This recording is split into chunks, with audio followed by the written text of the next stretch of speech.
네, 오늘은 5월 26일 수요일입니다. 본문은 잠언 14장 1절에서 19절 말씀, 잠언 14장 1절에서 19절의 말씀을 함께 보도록 하겠습니다. 지혜로운 여인은 자기 집을 세우되 미련한 여인은 자기 손으로 그것을 허느니라. 정직하게 행하는 자는 여호와를 경외하여도 패역하게 행하는 자는 여호와를 경멸하느니라. 미련한 자는 교만하여 입으로 매를 자청하고 지혜로운 자의 입술은 자기를 보전하느니라. 소가 없으면 구유는 깨끗하려니와 소의 힘으로 얻는 것이 많으니라. 신실한 증인은 거짓말을 아니하여도 거짓 증인은 거짓말을 뱉느니라. 거만한 자는 지혜를 구하여도 얻지 못하거니와 명철한 자는 지식 얻기가 쉬우니라. 너는 미련한 자의 앞을 떠나라. 그의 입술에 지식 있음을 보지 못함이니라. 슬기로운 자의 지혜는 자기의 길을 아는 것이라도 미련한 자의 어리석음은 속이는 것이니라. 미련한 자는 죄를 심상히 여겨도 정직한 자 중에는 은혜가 있느니라. 마음의 고통은 자기가 알고 마음의 즐거움은 타인이 참여하지 못하느니라. 악한 자의 집은 망하겠고 정직한 자의 장막은 흥하리라. 어떤 길은 사람이 보기에 바르나 필경은 사망의 길이니라. 웃을 때에도 마음에 슬픔이 있고 즐거움의 끝에도 근심이 있느니라. 마음이 굽은 자는 자기 행위로 보응이 가득하겠고 선한 사람도 자기의 행위로 그러하리라. 어리석은 자는 온갖 말을 믿으나 슬기로운 자는 자기의 행동을 삼가느니라. 지혜로운 자는 두려워하여 악을 떠나나 어리석은 자는 방자하여 스스로 믿느니라. 노하기를 속히 하는 자는 어리석은 일을 행하고 악한 계교를 꾀하는 자는 미움을 받느니라. 어리석은 자는 어리석음으로 기업을 삼아도 슬기로운 자는 지식으로 면류관을 삼느니라. 악인은 선인 앞에 엎드리고 불의한 자는 의인의 문에 엎드리느니라. 아멘. 네, 오늘 본문 이제 14장인데요. 지혜로운 여인으로 말씀이 시작됩니다. 지혜로운 여인 할 때 물론 이제 어떤 여성의 의미도 있지만은 여러분 우리가 좀 묵상해 보면 우리는 그리스도의 신부죠. 또 우리는 하나님의 그리스도의 신부로서 우리 이 지혜로운 여인을 하나님을 경외하는 성도로 우리가 보고 우리가 묵상하고 적용하기에도 딱 적합한 부분이라고 할 수 있겠습니다. 그래서 현숙한 여인도 그렇고 여기 지혜로운 여인도 그렇고 그 의미가 거룩한 하나님의 백성, 바로 성도를 참된 성도의 모습을 보여주고 있다라고 해도 큰 무리가 없겠습니다. 자, 지혜로운 성도는 진짜 하나님 백성은 여호와를 경외하는 성도는 자기 집을 세우는 사람이다 이렇게 말씀하고 계시죠. 자기 집을 세운다. 이 자기 집은 이제 1차적으로는 가정을 의미하겠습니다. 그래서 가정을 세운다. 저는 이제 기도할 때 목회자이니까 하나님 앞에 기도의 내용 중에 아주 높은 우선순위로 기도하는 것 중에 하나가 무엇이냐면 저를 통해서 공동체가 세워지고 하나님의 복음을 깨닫고 천국 백성이 되어지고 그리고 하나님을 기쁘시게 하는 삶을 사는 그런 공동체, 그런 성도들을 수많은 성도들을 세울 수 있는 그런 사람 되기를, 그런 목회자 되기를 그렇게 가장 우선적으로 기도하는데요. 모든 목회자가 그렇겠지만 이제 그런 사모함을 가지고 기도하는데 연결해서 보시면 좋겠습니다. 뭐냐면 내게 주어진 하나님이 맡겨주신 자녀들 또 그 가정을 하나님 기뻐하시는 그런 믿음의 반석으로 굳건히 세우는 것입니다. 그래서 지혜로운 여인은 참된 성도는요 가정을 세우죠. 자기 자녀들을 믿음의 반석 위에 세우고 남편, 아내, 어쨌든 이 중요한 건 가족을 공동체를 하나님 기뻐하시는 모습으로 세워간다는 것이에요.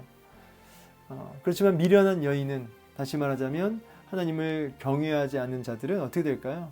그것을 헌다라고 하는 것은 하나님을 경외하지 못하고 오히려 이렇게 무너지는, 오히려 와해되는 이런 일들이 이제 벌어진다는 것이죠. 참 이 부분은 이제 가정적으로도 볼 수도 있고 공동체적으로도 볼 수 있습니다. 복의 통로의 삶을 사는 것이냐, 아니면 저주의 통로로 사는 것이냐. 그래서 지혜가 있을 때 그래서 우리가 복의 통로로의 삶을 살 수 있다. 여기 세우되라는 단어는 이제 뭐 번성하다의 의미도 있거든요. 번성하다, 흥왕하다. 그래서 이 1절은 이제 11절하고도 연결된다고 할 수 있겠습니다. 11절에 보면은 악한 자의 집은 망하겠고 정직한 자의 장막은 흥하리라. 그래서 흥한다, 든든히 서간다, 부흥한다, 뭐 이런 의미로 연결되죠. 그래서 이 정직과 지혜를 같은 그 환치에서 쓰고 있습니다. 그래서 이 정직하다, 지혜롭다. 그럼 이 정직하다의 말은 어떤 의미일까요? 이 정직하다는 게 뭐 거짓이 없다, 뭐 이런 의미도 있지만 올곧다, 뭐 이런 의미도 있고. 근데 이제 제가 단어를 검색해서 원어를 보니까 하나님의 그 뜻, 하나님의 뜻 안에서 행하는 삶을 정직한이라고도 볼 수 있습니다. 하나님 그 뜻, 하나님의 규범, 하나님의 그 룰, 그렇죠? 하나님의 법 안에서 살아가는 삶이 정직한 자입니다. 그것이 지혜겠죠. 그래서 날마다 하나님의 그 뜻과 그 규범, 하나님의 말씀 안에서 살아가는 그 사람이 정직한 자요, 바로 지혜로운 자인데, 그러한 성도가 이런 지혜를 가질 때, 하나님의 룰 안에 살 때, 하나님의 법 안에 살 때, 철저하게 하나님의 기준 안에 살 때, 자기의 가정이, 자기의 공동체가 내 이웃에게 어떻게 됩니까? 세우는, 하나님 기뻐하시는 모습으로 든든히 세워가는 그런 복의 통로의 삶을 살게 된다라는 것이죠. 여러분, 이런 맥락에서 여러분 성도란 무엇이냐라고 물으신다면, 여러분 성도는 하나님의 그 말씀을 그 내 삶의 원리, 내 삶의 절대 기준으로 굳게 세우는, 그리고 적용하는 바로 그러한 모습이 성도의 모습이라 할 수 있겠습니다. 하나님 말씀이 내 삶의 원리로 굳게 세워져서 그것이 적용되어지는 삶을 살고 있는가. 여러분, 우리 예수님께서 십자가에 못 박혀 죽으셨을 때 제가 왜 십자가에 예수님이 못 박혀 죽으셨을까요? 라고 물어보면 많은 분들이 우리의 죄 때문에 그렇습니다 라고 말하는데요, 이제 50점짜리 답이죠. 예수님이 우리를 위해 십자가에 못 박혀 죽으신 이유는 우리의 죄 때문에도 죽으셨지만 성도의 삶, 성도의 삶, 거룩한 성도의 삶, 이 거룩한 성도의 삶을 살기 위하여 우리 예수님께서 십자가에 못 박혀 죽으셨습니다. 이렇게까지 얘기를 해야지 100점짜리 답이 되겠죠.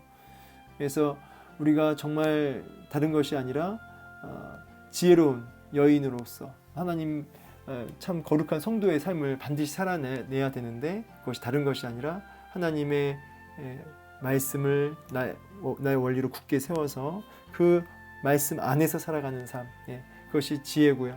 그 지혜를 가진 성도에게 어떤 일이 벌어진다고요?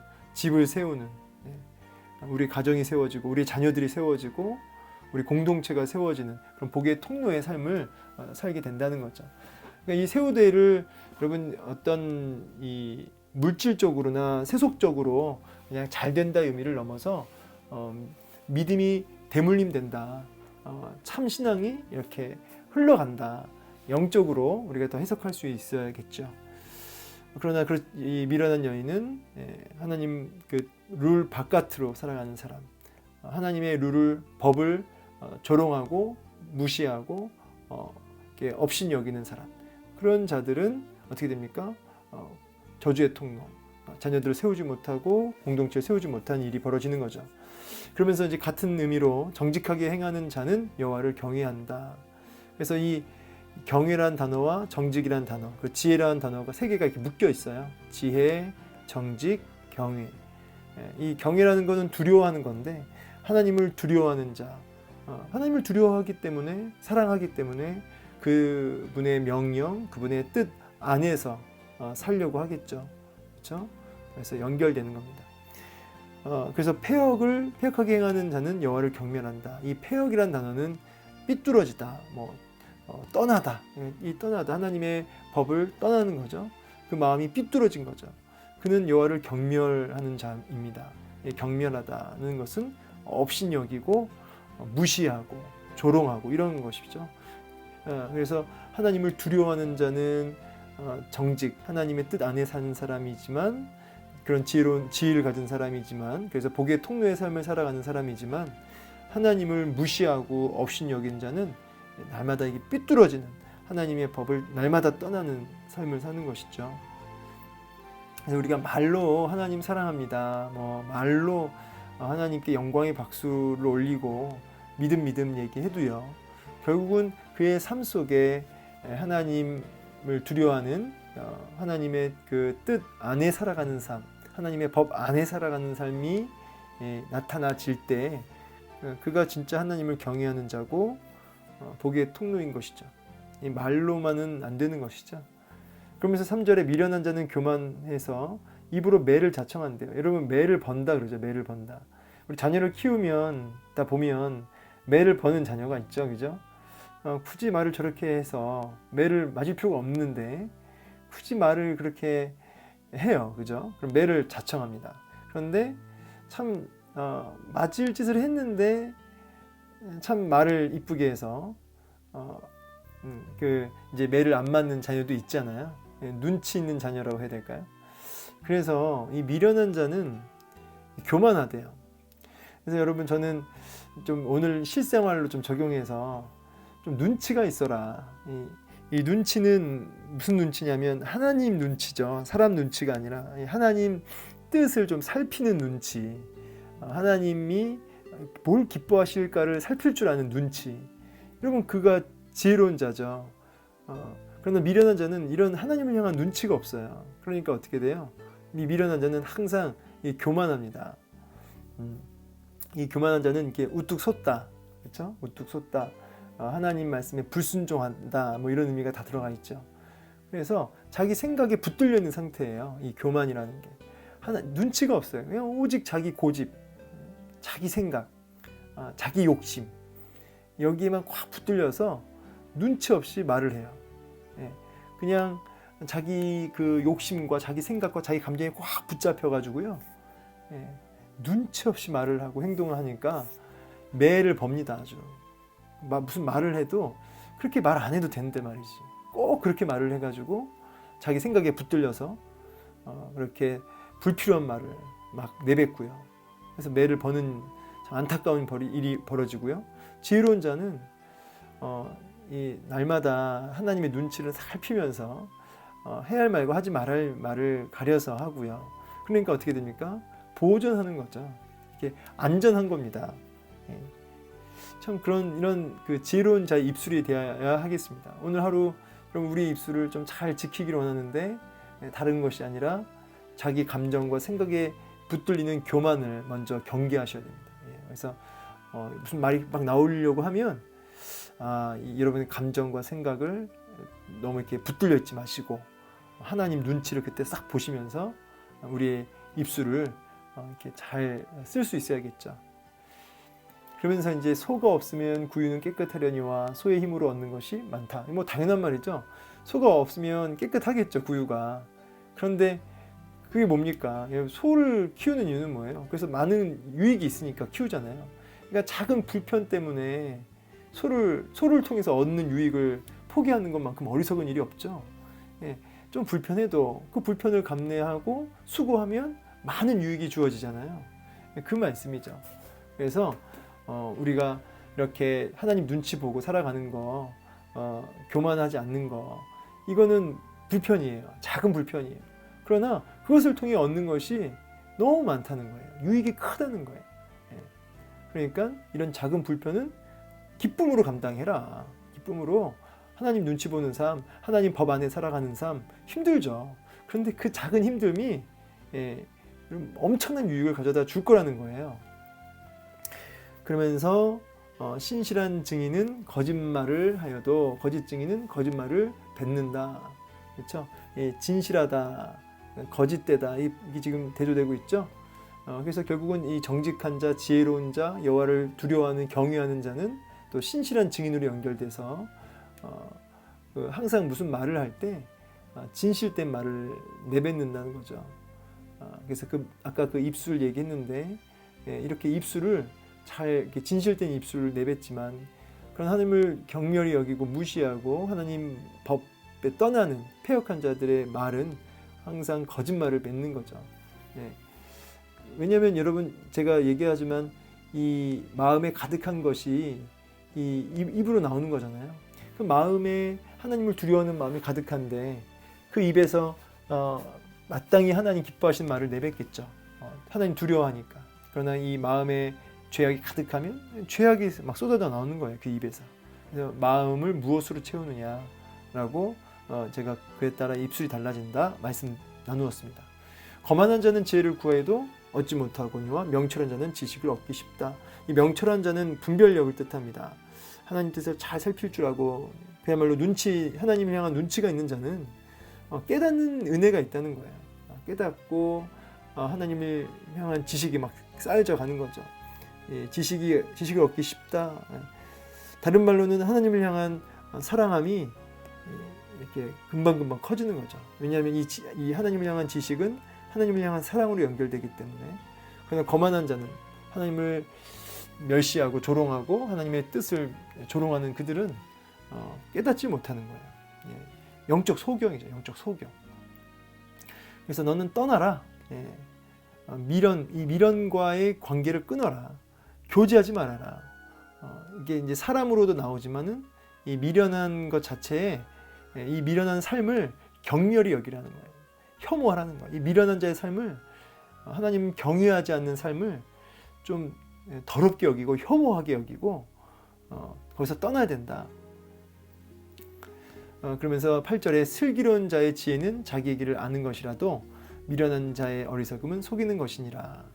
그래서 이 슬기로운 자, 아까 명철이랑 의미가 다르지 않습니다. 분별력 있는 그 지혜, 그 지혜는 자기 길을 안다. 그래서 이제 이 영적 소경과는 이렇게 대비되는, 그래서 분별력 있는 삶, 자기가 나아가야 할 길이 이렇게 환히 보이는 거죠. 그러나 미련한 자는 속는 거, 이 속이는 것이니라 할 때 자기 자신을 속인다는 뜻이에요. 그래서 어둠 속에 갇혀 사는 거죠. 늘 스스로 속여요. 늘 스스로 속여서 영적 소경의 삶을 사는 거죠. 사실 너무나 어리석고 지금 아무것도 모르는데 아는 걸로 지금 안다고 착각을 하는 거죠. 이게 많은 성도들, 특히 영적 리더자들이 많이 이런 우를 범하죠. 사실 본인은 모르고 있는데 안다고 착각하는, 속이는, 스스로를 속이는 그런 모습들이 있지 않습니까? 그런 부분들을 경계하는 거죠. 그래서 이 지혜를 가질 때 속는 그런 어리석은 일을 우리가 벗어날 수 있다, 피할 수 있다.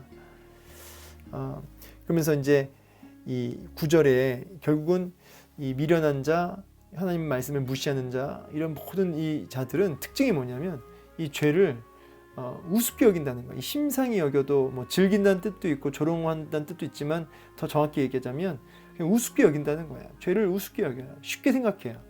여러분 작은 죄도요. 쉽게 생각하고 그것들을 우리가 하잖아요. 그것이 막 쌓여서요. 그 사람을 무너뜨린다고요. 작은 여우가 이렇게 담을 허물듯이 그런 것들이 여러분 우리를 영적으로 이렇게 무너뜨리는 거예요. 작은 것들이.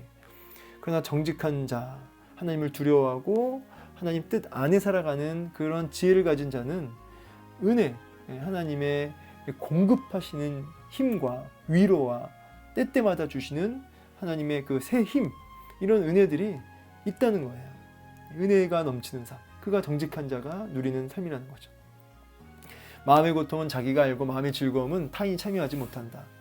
이게 진짜 제가 그 수술 때 올라가시는 성도들한테 많이 얘기하는 건데, 결국 여러분 우리가 이 육신의 고통도 뭐 수술 같은 거 받을 때 뭐 누가 함께 해줍니까? 다 본인이 받는 거죠. 아무도 함께 나눌 수가 없어요. 심지어 마음은 어떨까요? 마음도 여러분 이 마음의 즐거움이든 마음의 고통이든 하나님과 자기가 이렇게 받는 겁니다. 그래서 결국은 뭐냐면 아무도 함께 해줄 수 없다는 거예요. 그러나 누구는 함께 하죠? 하나님은 함께 하시죠. 육신도요. 그 수술대 위에 하나님은 함께 올라가시잖아요. 여러분, 우리 마음도, 우리의 전 인격, 우리 영혼도 결국은 누가 통치하시냐면 하나님이 통치하실 때, 하나님 우리의 고통을 알아주시고 우리의 즐거움도 하나님이 우리에게 주시는 것이죠. 그러니까 하나님이 함께 하시는 거죠. 그러니까 하나님만이 공감할 수 있고요. 여러분, 그래서 한 이불 덮고 자는 아내나 남편일지라도 결국은 그 우리의 육신의 고통과 우리 마음 깊은 곳에 그 부분까지는 함께 할 수 없는 거예요. 그러나 하나님은 함께 하신다. 따라서 너는 하나님만을 의뢰하고 하나님만을 경외하고 하나님께 집중해야 된다. 악한 자의 집은 망하겠고 정직한 자의 집은 장막은 흥하리라. 우리 1절에서 충분히 얘기했고요. 어떤 길은 사람 보기에도 바르나 필경은 사망의 길이다. 그러니까 이 아까 여기 속이는 것이니라 이 말하고 연결되는 겁니다. 그래서 자기가 보기에는 이 옳아요. 이게 뭐냐면 영적 소경이니까 분별력이 없으니까 이게 옳다고 생각하는 거예요. 그러니까 자기 생각에 붙들려서. 근데 거긴 사망이거든요. 그러니까 날마다 눈을 열어서 하나님의 뜻과 하나님의 그 계획 이런 것들을 분별하는 분별력 있는 하나님 말씀 안에서 분별력 있는 삶을 살아야 바르게 해석하고 바르게 볼 수 있는데 그렇지 못하니까 항상 사망의 길로 자꾸 넘어지는 거예요. 웃을 때도 마음에 슬픔이 있고 즐거움의 끝에도 근심이 있다 그러죠. 막 웃어요. 막 즐거울 때. 근데 그게 어떻게 바뀌어요? 슬픔으로 바뀔 때가 얼마나 많습니까? 막 즐거워요. 그런데 결국은 막 근심이 가득한 이런 경우가 많죠. 그러니까 여러분, 우리가 선줄로 아는 자는 넘어질까 조심해야 되고요. 너무 힘든 일이 있어도 거기 절망할 필요도 없어요. 왜냐하면 또 동시에 하나님이 그 절망과 고난의 순간을 통해서 놀라운 예비된 축복을 주실 때도 있거든요. 그러니까 너무 좋다고 거기에 막 빠져서 이렇게 방만하지 말고 또 너무 고난 속에서 절망하지도 말아라. 항상 어떻게 해야 돼? 겸비하며 정직하게 살아라. 하나님 그 뜻 안에서 겸비하며 살아라. 이렇게 말씀을 주고 계시는 거죠. 그런 생각합니다. 하나님이 허락해 주셔야 되는 거예요. 모든 것들이 하나님이 막으시면 안 되는 거죠. 뭐든 간에 하나님이 허락하셔야 되는 거고 막으시면 안 되는 거예요. 다 하나님 손에 있죠. 그러니까 우리는 마땅히 겸비하며, 여러분, 우리가 웃을 때 즐거움의 끝, 항상 이것을 바라보시면서 겸비하여 하나님이 허락해 주시니까 내가 웃고 있는 거예요. 또 그러니까 여러분, 너무 우리가 거기에 막 그 마음이 빼앗겨서 안일해지면 안 되고요. 슬픔도 마찬가지고 겸비할 필요가 있는 것이죠. 하나님 손에 있다는 거. 그러니까 너무 안 된다고 해서 낙심할 필요가 없어요. 하나님 막으실 때는 다 이유가 있는 거거든요. 그게 진짜 복이에요. 그러니까 너무 낙심하지도 마시고, 또 너무 잘 될 때도 하나님이 때로는 우리 이렇게 겸비케 하시려고 이렇게 또 만들어 가실 때가 있거든요. 그러니까 너무 이렇게 거기에도 막 휩쓸려 가시면 안 돼요. 겸비할 필요가 있어요. 너무 낙심하지도 말고 너무 이렇게 안주하지도 말자. 14절에 마음이 굽은 자는 자기 행위로 보응이 가득하고 선한 사람도 자기 행위로 그러하리라. 자기가 열매로 그걸 먹는다는 거죠. 자기가 말하는, 자기가 마음에 하나님 경외하는 마음이 있으면 결국은 그 행위가 그렇게 하나님 경외하는 행동이 나타나고 그 열매를 자기가 먹겠다는 거예요. 그러면서 아까 우리 이 말씀은 이제 여기 미련한 자는 죄를 심상히 여겨도 정직한 자 중에는 은혜가 있다. 이 말씀, 정직한 자는 은혜를 누리며 사는 것이죠. 자, 그러면서 이제 16절에 지혜로운 자는 두려워하여 악을 떠나지만 어리석은 자는 방자하여 스스로를 믿는다. 결국 지혜로운 자의 특징은 뭐예요? 이 두려워하는 거죠. 그래서 떠나요. 악에서 떠납니다. 그 미련한 자와 우리 미련한 자의 앞을 떠나는 거죠. 왜? 하나님을 두려워하니까. 7절에. 여러분, 우리가 떠나야 악이 있어요. 근데 이 악을 떠나야지 되는 게 아니라 하나님을 두려워하면 떠나게 되는 것이죠. 자연스럽게. 하나님을 두려워하는 마음이 먼저 있어야 돼요. 그래서 뭔가 자꾸 액션을 가지고 뭔가 이렇게 행위를 자꾸 생각하는데 이거는 따라오는 거고, 두려워하는 마음을 가지면 되는 거예요. 근데 어리석은 자는, 두려워하지 않는 자들은 방자하여 스스로 속는 거예요. 늘 스스로를 속여요. 노하기를 속히 한 자는 어리석은 일을 행하고 악한 계교를 꾀하는 자는 미움을 받는다. 그래서 하나님을 두려워하는 사람은요, 막 자기 감정에 속아가지고 이렇게 막 감정에 휩쓸려서 그렇게 분노하고 그렇게 안 한다는 거죠. 어리석은 자는 어리석음을 기업을 삼아도 슬기로운 자는 지식을 멸류관 삼느니라. 그렇죠? 이거 귀하게 여긴다는 거, 이 지식을, 하나님을 경외하는 이 지식, 하나님을 향한 이 지식을 정말 금은보화처럼 여기는 거죠. 악인은 선인 앞에 엎드리고 불의한 자는 의인의 문 앞에 엎드린다. 그래서 악인과 선인, 하나님을 경외하는 자와 미련한 자의 그 결론이 이렇게 다를 것이다 말씀을 주시죠. 이 말씀을 오늘 한 절 한 절 보면서 간단하게 해석을 해드렸어요. 깊이 있게 해석을 더 하게 되면 물론 좋지만 또 시간의 한계가 있으니까요. 오늘 저는 다른 것보다 여러 그 메시지가 있었지만 저는 그 지혜로운 자는 두려워하여 악을 떠난다, 이 말씀 좀 기억하면서 이 지혜가 하나님을 이렇게 두려워하는 마음으로 연결되고 하나님의 뜻 안에 살아가는 삶과 연결되잖아요. 정직한 자의 삶. 그래서 우리가 떠나야 할 악에서 떠나게 되는 이런 모습, 오늘 이런 모습이 우리 삶 속에 있기 원합니다. 그래서 오늘도 하나님이 허락하시면 열리고 막으시면 막히는 것, 그것이 최선이라고 확신하고 우리가 겸비할 수 있었으면 좋겠습니다. 하나님을 신뢰하면서 그렇게 끝까지 신뢰하면서 인내했으면 좋겠습니다. 그러면서 저는 여기 특별히 소가 없으면 구유는 깨끗하려니와 소의 힘으로 얻는 것이 많다. 이제 이렇게 살아가는 삶이 쉽지는 않죠. 그렇지만 그 작은 수고를 통해서 주신 놀라운 유익이 어마어마하다는 사실을 기억하시고 오늘도 여호와를 경외하는, 두려워하는 삶, 그래서 자기 집을 세우는 삶을 사실 수 있는 저와 여러분 되기를 소망합니다. 그게 여러분 예수님이 십자가에 못 박혀 죽으신, 우리를 위해 죽으신 이유이죠. 그렇게 오늘도 성도의 삶을 살아내는 우리 모두 되기를 소망합니다. 감사합니다.